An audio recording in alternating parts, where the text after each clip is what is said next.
پیارے آقا علیہ السلام کے ذکر سے منصور محفل میں حاضری کی سعادت نصیب ہو رہی ہے۔ اللہ تبارک و تعالیٰ سے دعا ہے کہ اللہ کی ذات ہمیں اس محفل کی کامل برکت نصیب فرمائے۔ یہ ہماری خوش نصیبی ہے کہ ہم یہاں پر اس محبوب کائنات صلی اللہ علیہ وسلم کی ثنا گستری کے لیے، تعریف و ثنا کے لیے جمع ہوئے ہیں، اور ہمارا یہاں پر آنا اس کی غرض اور اس کی وجہ سے یہی ہے کہ ہم پیارے آقا علیہ السلام کی تعریف و ثنا کا حق تو نہیں ادا کر سکتے۔ شاعر نے کیا کہا کہ لا یمکن ثناء کما کان حقہ، کہ یا رسول اللہ آپ کی ثنا کا حق ادا ہی نہیں ہو سکتا، آپ کی تعریف اس کا حق ادا کرنا اور آپ کی تعریف کرنا یہ ہمارے لیے ممکن ہی نہیں ہے۔ بعد از خدا بزرگ ہوئی قصہ مختصر، اگر قصہ مختصر بات کی جائے تو اللہ تبارک و تعالیٰ کے بعد بزرگ و برتر ہستی جو ہے وہ پیارے آقا علیہ السلام کی ہے۔ ہم یہاں پر جمع اس لیے ہوئے ہیں کہ رسول اللہ صلی اللہ علیہ وسلم کی تعریف و ثنا کرنا ہماری نجات کی سند بن جائے، ہماری کامیابی کی سند بن جائے۔ نعت محبوب داور سند ہو گئی، نعت محبوب داور سند ہو گئی، فرد اسیاں میری مسترد ہو گئی۔ مجھ سا عاصی بھی آغوش رحمت میں ہے، مجھ سا عاصی بھی آغوش رحمت میں ہے۔ یہ تو بندہ نوازی کی حد ہو گئی، یہ تو بندہ نوازی کی حد ہو گئی۔ سامعین محترم، وہ محبوب کہ جس کے بارے میں اللہ تبارک و تعالی خود یہ اعلان فرماتا ہے کہ لولا کا لما اخلقت الافلاک، کہ پیارے اگر آپ کو پیدا کرنا میرا مقصود نہ ہوتا، اگر آپ کی دنیا میں جلوہ گری میرا مقصد نہ ہوتا تو میں آسمانوں اور زمینوں کو پیدا نہ کرتا، بلکہ اس سے بھی آگے کی بات کر دی کہ لولا کا لما اظہرت الربوبیہ، اگر آپ کی پیدائش مقصود نہ ہوتی تو میں اپنا رب ہونا بھی ظاہر نہ کرتا۔ اگر میرے اس کائنات کے اندر، اگر تمام جہانوں کے اندر اپنا رب ہونا ظاہر کیا ہے تو اس کا بھی منظر یہی ہے کہ میں نے آپ کو پیدا کرنا تھا، آپ کی دنیا میں جلوہ گری مقصود تھی، اس وجہ سے اپنا رب ہونا ظاہر کیا ہے۔ وہ محبوب کہ جس کی کائنات میں جلوہ گری کے لیے رب نے اپنے رب ہونے کا اظہار کیا، اس محبوب کی تعریف کا ہم کیا ادا کر سکتے ہیں؟ اللہ تبارک و تعالیٰ نے صرف یہی شان نہیں عطا فرمائی بلکہ امام بخاری نے وہ مبارک الفاظ بھی نقل فرمائے ہیں کہ پیارے آقا علیہ السلام نے فرمایا اوتیتو مفاتیح خزائن الارض، کہ مجھے اللہ تبارک و تعالیٰ نے زمین کے تمام خزانوں کی کنجیاں عطا فرمائی ہیں۔ صرف یہی بات ختم نہیں ہو جاتی بلکہ اللہ تبارک و تعالیٰ نے ساری کائنات کی خیرات اپنے محبوب کو عطا کر کے، ساری کائنات کی عطا، ساری کائنات کی نوازشات اپنے محبوب صلی اللہ علیہ وسلم کو عطا فرما کر آپ کی زبان دل نواز سے یہ اعلان فرمایا انما انا ناصح واللہ یؤتی، قیامت تک آنے والوں کے لیے یہ پیغام ہے، قیامت تک آنے والوں کے لیے یہ سبق ہے، یہ درس ہے کہ قیامت تک آنے والوں کو جو خیرات بھی ملے گی، جو عطا بھی ملے گی، دیتا تو میں ہوں، دوں گا تو میں، لیکن ملے گی میرے محبوب کے در سے، ملے گی میرے محبوب کی دہلیز سے۔ تو جس نے بھی خیرات دینی ہے وہ میرے محبوب کی دہلیز پہ آ جائے، وہ میرے محبوب کے در پہ آ جائے۔ اگر ہم ان احادیث کو اقبال کے لہجے میں سمجھنا چاہیں تو انداز کچھ یوں ہوتا ہے، ہو نہ یہ پھول تو بلبل کا ترنم بھی نہ ہو نہ یہ پھول تو بلبل کا ترنم بھی نہ ہو، چمن دہر میں گلیوں کا تبسم بھی نہ ہو نہ یہ ساقی تو میں بھی نہ ہو، تم بھی نہ ہو، بس میں توحید بھی دنیا میں نہ ہو، تم بھی نہ ہو، بس میں توحید بھی دنیا میں نہ ہو، تم بھی نہ نہ ہو ہے میں افلاک کا ایستادہ اسی نام سے ہے نبض ہستی تبش آمادہ اسی نام سے ہے نبض ہستی تبش آمادہ اسی نام سے ہے سامعین محترم اللہ تبارک و تعالیٰ نے اپنے اس محبوب دو عالم کو جب اس کائنات کے اندر جلوہ افروز فرمایا جب کائنات کے اندر آپ کی تشریف آوری ہوئی ساری کائنات کے خزانے تو آپ کو عطا ہوئے ہی اللہ تبارک و تعالیٰ نے آپ کو جو مناسب عطا فرمائے وہ بھی بڑے دل نواز تھے وہ بھی بڑے مقام و مرتبہ والا تھے اللہ تبارک و تعالیٰ نے آپ کو انداز تبلیغ کے لیے تین طریقے عطا فرمائے اللہ فرماتا ہے کہ میرا محبوب جب اس دنیا میں جلوہ گر ہوگا یتلو علیہم آیاتہ وہ اپنے غلاموں پر میری آیات تلاوت کرے گا وَيُعَلِّمُهُمُ الْكِتَابَ وَالْحِکْمَةَ اور میرے غلاموں کو کتاب و حکمت کی تعلیم دے گا اور پھر فرمایا وَيُزَكِّيهِمْ ان پر قرآن کی آیات کو تلاوت کرے گا پھر کتاب اور حکمت کی تعلیم دے گا اس کے بعد اپنی نگاہ نبوت سے اپنی روحانی توجہ سے ان کے جو فیوزات ہیں یہ ان کے دلوں کے اندر بھی اتارے گا اپنی نگاہ کے ذریعے سے ان کے دلوں کو بھی پاک کرے گا تزکیہ نفس کا بھی اہتمام ہوگا یعنی پیارے آقا علیہ السلام کی بارگاہ اقدس کے اندر جو بھی آ جاتا طلب لے کر آتا صرف غرض اور صرف اس رسول اللہ صلی اللہ علیہ وسلم کی بارگاہ میں آنے کے لیے ایک چیز کی ضرورت تھی وہ طلب تھی جو بھی طلب لے کر آیا محبت لے کر آیا پیارے آقا علیہ السلام کی زبان دل نواز سے قرآن و حدیث کی تعلیمات سنی پھر آپ کی نگاہوں میں آ گیا پھر آپ کی نگاہوں کا فیض اسے حاصل ہو گیا وہ جگمگاتا ہی گیا وہ روشن ہی ہوتا گیا پھر اس کے جگمگاتے ستارے ساری کائنات میں دیکھے پھر اس کا مقام و مرتبہ ہر موقع پر ہر جگہ پر بلند ہی ہوا ہر جگہ پر بالا ہی ہوا اللہ تبارک و تعالیٰ نے اسے رفعتیں ہی عطا فرمائی پھر جو بھی محبوب کی نگاہ کے اندر آ جاتا جو بھی محبوب کی توجہ کے اندر آ جاتا پھر ہر وقت اپنے محبوب کے ذکر سے سرشار رہتا پھر اس کے لیے کوئی دکھ نہیں تھا پھر اس کے لیے کوئی غم نہیں تھا حتیٰ کہ دکھوں کے طوفان ٹوٹ پڑے تکلیفات آئیں پریشانیاں آئیں رشتہ داریاں چھوڑنی پڑی ماں باپ چھوڑنے پڑے جان کی قربانی دینی پڑی مال کی قربانی دینی پڑی لیکن لب پر ایک ہی صدا ہوتی وہ اپنے محبوب کا نام ہوتا وہ اپنے ماہی کا نام ہوتا جو بھی آپ کی نگاہ کے اندر آ جاتا جو بھی آپ کی نگاہوں کے فیض سے مستفید ہو جاتا بس پھر اس کی دنیا ہی بدل جاتی اس کے اندر انقلاب آ جاتا جو جتنی تکلیفیں دیتا وہ اتنا اور خوشی کے اندر مبتلا ہوتا سامعین محترم کفار تکلیفوں کے اندر مسلمانوں کو مبتلا کرتے ہی تھے کفار نے اعلانیہ طور پر ظلم و تشدد کا جب آغاز کیا تو ظلم و تشدد کا جو آغاز ہوتا ہے وہ ایک واقعے سے ہوتا ہے ہوا اس طرح کہ ابتدائی اسلام کا دور تھا رسول اللہ صلی اللہ علیہ وسلم دار ارقم میں خفیہ تبلیغ فرمایا کرتے تھے یکے بعد دیگر صحابہ اکرام تشریف لاتے اور آپ سے کتاب و حکمت کی تعلیم بھی حاصل کرتے اور آپ کی نگاہ نبوت سے فیض بھی حاصل کرتے تھے حضرت سیدنا ابو بکر صدیق رضی اللہ تعالی عنہ جنہوں نے وہ میں سب سے پہلے اپنے محبوب سے پائی تھی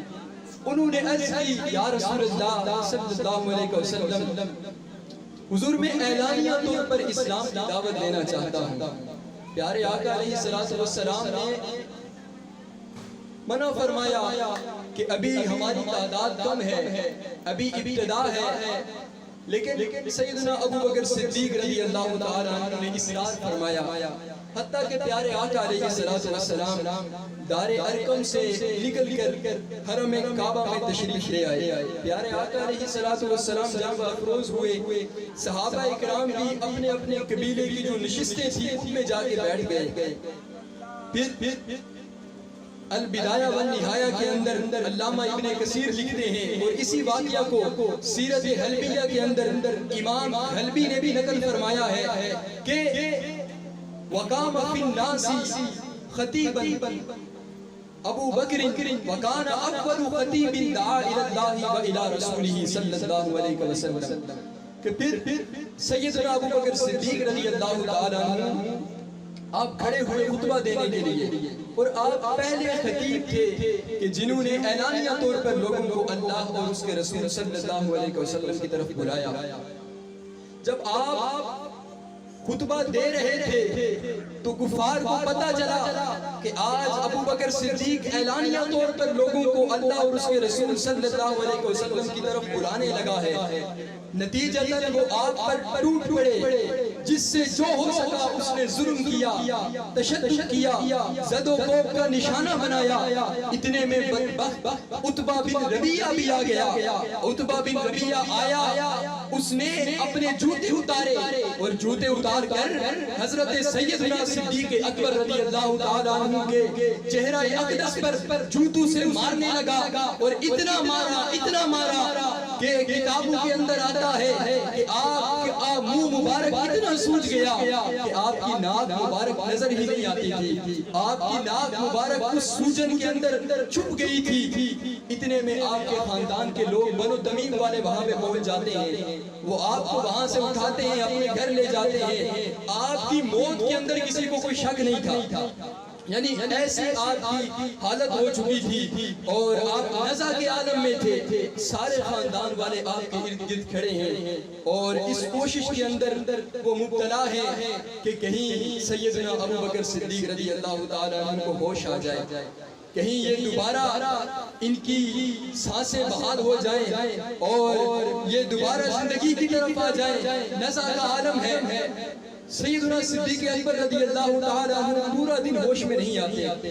شام کو جب سورج غروب ہونے کا وقت آتا ہے، سیدنا ابو بکر صدیق رضی اللہ تعالیٰ عنہ کو ہوش آیا۔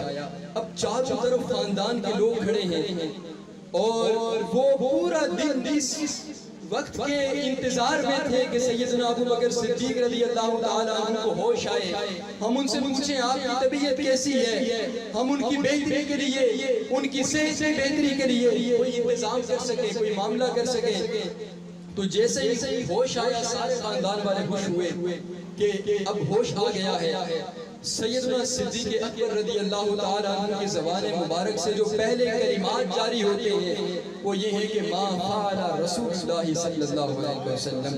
دن پورا آپ بے ہوشی کے عالم میں ہیں، آپ نزا کی کیفیت کے اندر مبتلا ہو چکے تھے۔ دن پورا انتظار کرنے کے بعد آپ کے خاندان کے لوگ انتظار کر رہے ہیں کہ ابو بکر کو ہوش آئے گا۔ ہوش آتا ہے، آپ کی زبان مبارک سے پہلے کلمات ہی یہی جاری ہوتے ہیں، ما کان فعل رسول اللہ صلی اللہ علیہ وسلم، کہ میرے محبوب کی کیا حالات ہیں، میرے محبوب کی طبیعت کیسی ہے، میرے محبوب صلی اللہ علیہ وسلم کیسے ہیں۔ آپ کے خاندان کے لوگ جو ابھی دار اسلام میں داخل نہیں ہوئے تھے وہ وہاں سے چلے جاتے ہیں ناراض ہو کر کہ اس کے لیے ہم نے کتنا اہتمام کیا، کفار اسے مار رہے تھے، ہم اسے وہاں سے اٹھا کر لائے، دن پورا اس کے پاس کھڑے رہے، لیکن جس کی وجہ سے اسے مارے پڑی، جس کی وجہ سے اس پر تشدد ہوا، جس کی وجہ سے اسے زد و کوب کا نشانہ بنایا گیا، ابھی بھی اسی کا نام لے رہا ہے، ابھی بھی اسی کے بول رہا ہے، ابھی بھی زبان پر اسی کا ذکر جاری ہے۔ سارے خاندان والے چھوڑ کے چلے جاتے ہیں، حتیٰ کہ یہ بات سن کر آپ کے والد ابو قحافہ بھی آپ کو چھوڑ کے چلے جاتے ہیں۔ آپ کی ایک والدہ آپ کے پاس رہ جاتی ہیں، ام الخیر، جو بعد میں جنہوں نے اسلام قبول کیا، ام الخیر رضی اللہ تعالیٰ عنہ۔ تو آپ ام الخیر رضی اللہ تعالیٰ عنہ اپنی والدہ سے عرض کرتے ہیں کہ والدہ آپ پتہ کریں میرے محبوب کا کیا حال ہے، آپ پتہ کریں رسول اللہ صلی اللہ علیہ وسلم کیسے ہیں۔ آپ فرماتی ہیں مالی علم بصاحبی کا، اے بیٹے مجھے تیرے صاحب کا کوئی علم نہیں ہے، میں تیرے صاحب کو نہیں جانتی وہ کون ہے کہاں ہے، مجھے اس کا کوئی علم نہیں ہے۔ پھر آپ عرض کرتے ہیں اپنی والدہ سے کہ آپ ام جمیل کو بلا لیجئے۔ ام جمیل بنت خطاب جو حضرت عمر فاروق رضی اللہ تعالیٰ عنہ کی ہمشیرہ تھی، وہ اسلام قبول کر چکی تھی۔ آپ نے فرمایا آپ انہیں بلا لیجئے، وہ آپ کو رسول اللہ صلی اللہ علیہ وسلم کا پتہ دے دیں گی۔ جب ام جمیل رضی اللہ تعالیٰ عنہ وہاں پر آتی ہیں، چونکہ اسلام کی دعوت خفیہ چل رہی تھی اور آپ کا اسلام بھی ابھی پوشیدہ تھا، حضرت ام الخیر ان کے پاس جاتی ہے کہ میرا بیٹا تمہیں برا رہا ہے۔ آپ کہتی ہیں مجھے آپ کے بیٹے سے کیا غرض، میں نہ آپ کے بیٹے کو جانتی ہوں نہ محمد بن عبداللہ صلی اللہ علیہ وسلم کو جانتی ہوں۔ پھر آپ انہیں لے کر آ جاتی ہیں۔ جب وہ سیدنا ابو بکر صدیق رضی اللہ تعالیٰ عنہ کے پاس آتی ہیں، حضرت ام الخیر رضی اللہ تعالیٰ عنہ جو ابو بکر صدیق رضی اللہ تعالیٰ عنہ کی والدہ ہے، پھر پوچھتی ہیں یہ ایک محبوب کی یاد میں تڑپ رہا ہے، یہ کہتا ہے کہ اس وقت تک لا اذوق طعاما ولا شرابا، نہ کوئی چیز کھاؤں گا نہ کوئی چیز پیوں گا جب تک اپنے محبوب کی طبیعت کا حال معلوم نہ ہو جائے، جب تک یہ پتہ نہ چل جائے کہ میرے محبوب صلی اللہ علیہ وسلم کیسے ہیں۔ ام جمیل پھر عرض گزار ہوتی ہیں کہ رسول اللہ صلی اللہ علیہ وسلم صحیح سالم، آپ صحیح سالم ہیں، دار ارقم میں موجود ہیں۔ پھر سیدنا صدیق اکبر رضی اللہ تعالیٰ عنہ یہ عرض گزار ہوتے ہیں کہ اس وقت تک اپنی والدہ سے یہ عرض کرتے ہیں کہ میں کچھ بھی نہیں چکھوں گا، کچھ بھی نہیں پیوں گا، کچھ بھی نہیں کھاؤں گا جب تک مجھے آپ محبوب دو عالم صلی اللہ علیہ وسلم کی بارگاہ تک نہیں لے جاتی۔ پھر ایک کندھے سے آپ کو ام الخیر سہارا دیتی ہیں، ایک کندھے سے ام جمیل سہارا دیتی ہیں، آپ گھسیٹتے ہوئے نبی کریم صلی اللہ علیہ وسلم کی بارگاہ میں آ جاتے ہیں۔ پیارے آقا علیہ السلام آپ کو بوسہ دیتے ہیں، آپ کی طرف جھک جاتے ہیں، آپ کے لیے دعا فرماتے ہیں، اور پیارے آقا علیہ السلام کی بارگاہ میں ابو بکر صدیق عرض گزار ہوتے ہیں حضور یہ میری والدہ ہیں، آپ ان کے لیے بھی دعا فرمائیں، آپ مبارک ہیں، آپ ان کے لیے دعا فرمائیں کہ اللہ کی ذات نے اسلام کی توفیق نصیب فرمائے۔ حضور دعا فرماتے ہیں، ام الخیر بھی اسلام قبول کر لیتی ہیں۔ بات کرنے کا مقصد و مدعا یہ ہے کہ صحابہ اکرام کا اپنی زندگی کا وتیرہ یہ ہوا کرتا تھا، زندگی کا مقصد یہی ہوا کرتا تھا کہ ہم نے پیارے آقا علیہ السلام کے چہرے کی زیارت کرتے رہنا ہے، ہم نے حضور کی محبت میں جینا ہے، حضور کی محبت میں مرنا ہے، جان جاتی ہے تو چلی جائے، مال جاتا ہے تو چلا جائے، لیکن ہم نے جینا پیارے آقا علیہ السلام کی محبت میں ہے۔ پیارے آقا علیہ السلام کے صرف یہی عاشق نہیں بلکہ جسے بھی وہ میں نصیب ہو جاتی، جسے بھی وہ عشق کی شمع اور رسول اللہ صلی اللہ علیہ وسلم کے در سے عشق کی خیرات نصیب ہو جاتی، وہ اسی طرح اپنی جان کو لٹاتا تھا، مال کو لٹاتا تھا۔ پیارے آقا علیہ السلام کی یہ میں آج اللہ تبارک و تعالیٰ نے اولیاء کو بھی عطا فرمائی ہے۔ جس طرح حضور تعلیم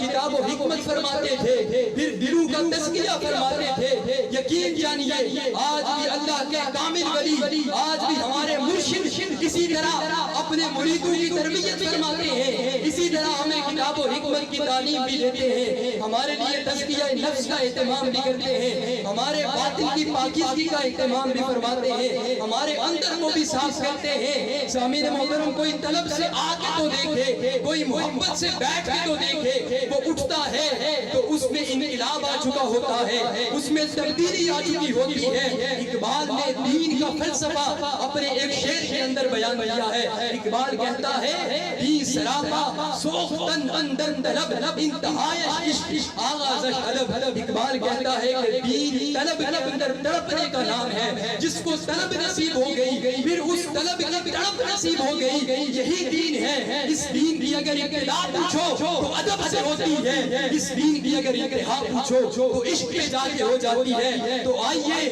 ہم بھی اس میں کو حاصل کریں، آئیے رسول اللہ صلی اللہ علیہ وسلم کے در کی وہ خیرات ہم بھی حاصل کریں۔ آج بھی ہم اگر اولیاء کی بارگاہ میں، آج بھی ہم اگر ولی کامل کی بارگاہ میں محبت سے بیٹھیں گے، طلب سے بیٹھیں گے، تو اللہ کی ذات یہ میں ہمیں بھی نصیب فرمائے گی، اپنے ولیوں کے سینوں سے یہ خیرات ہمیں بھی نصیب فرمائے گی۔ پھر جس کو یہ نصیب ہو جاتی ہے پھر اس کو جینے کا مزہ آ جاتا ہے، اسے زندگی کا لطف نصیب ہو جاتا ہے، اور اسے رسول اللہ صلی اللہ علیہ وسلم کا سچا عشق نصیب ہو جاتا ہے، سچی محبت نصیب ہو جاتی ہے۔ قلب و دل و نگاہ کا مرشد اولی ہے عشق، قلب و دل و نگاہ کا مرشد اولی ہے عشق، عشق نہ ہو تو شرع و دین خود کا دائے تصورات۔ اقبال کہتا ہے عشق نہ ہو تو یہ شریعت یہ دین تصورات کا بت کدا ہے، کچھ بھی نہیں ہے، اگر ہے تو صرف عشق کے ساتھ ہے۔ آئیے اولیاء کے ساتھ عشق کیجئے کہ جن کے دربار سے آپ کو رسول اللہ کا عشق بھی نصیب ہوگا، رب کی محبت بھی نصیب ہوگی۔ اللہ تبارک و تعالیٰ سے دعا ہے کہ اللہ کی ذات ہمیں اولیاء کی سنگت میں استقامت نصیب فرمائے۔ وما علیہ الا البلاغ المبین۔